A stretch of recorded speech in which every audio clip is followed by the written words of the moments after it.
That's no way to have the foundations of a banking system operate. For financial regulation in general, competition and regulatory laxity cannot be a tolerable approach. In other words, before there was competition among the sovereign nations, oh, we are more liberal, we have less regulation, God bless the free market which solves all our problems, than the adjoining or neighboring country. And so there was a downward spiral of regulation, and the markets became massively unregulated. This is the cause of that. To restate, for financial regulation in general, competition and regulatory laxity cannot be a tolerable approach. It can't be tolerated anymore. We need standards. We need more regulation. We need oversight.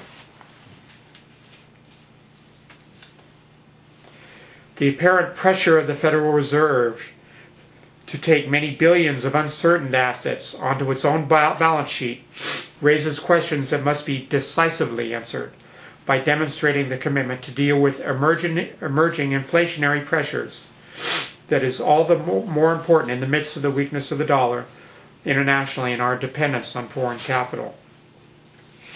Finally, Mr. Volcker takes a question at the end.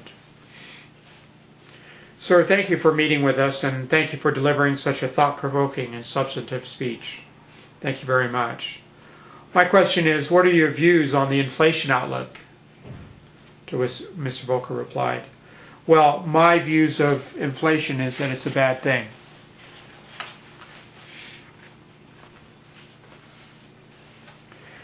Volcker, once again, is the central banker's central banker. He still routinely takes the subway home from work after a New York dinner party to save money. His cigars cost $1.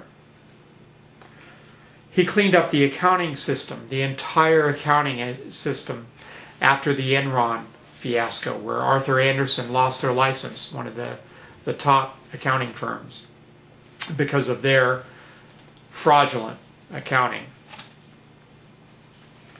Indeed, a lot of this is a lot of these markdowns are related to mark-to-market valuing, as you may have heard, although I'll deal with bucket 3 or level 3 accounting in the next episode. And a lot of the tenacity of the accountants who won't budge anymore in their fudging of the figures is due to the influence of Paul Volcker, who shook up the accounting industry, saying we need a bit of honesty in our reporting. Again, he said this is the mother of all crises. When Paul Volcker says that, I think it's best that we not take this lightly.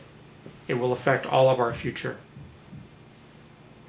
Again, a key problem is the problem of leverage, excessive leveraging. Bear Stearns was 30-1. Carlyle Capital, 30-1. Fannie and Freddie Mac have $85 billion in their combined kitty, controlling or guaranteeing $4,500 billion in assets. 85 billion, controlling or guaranteeing 4,500 billion. That's 45 trillion in assets. That's a ratio of 53-1. Unbelievable leveraging. I'm Mr. Fed, and that's the way it was.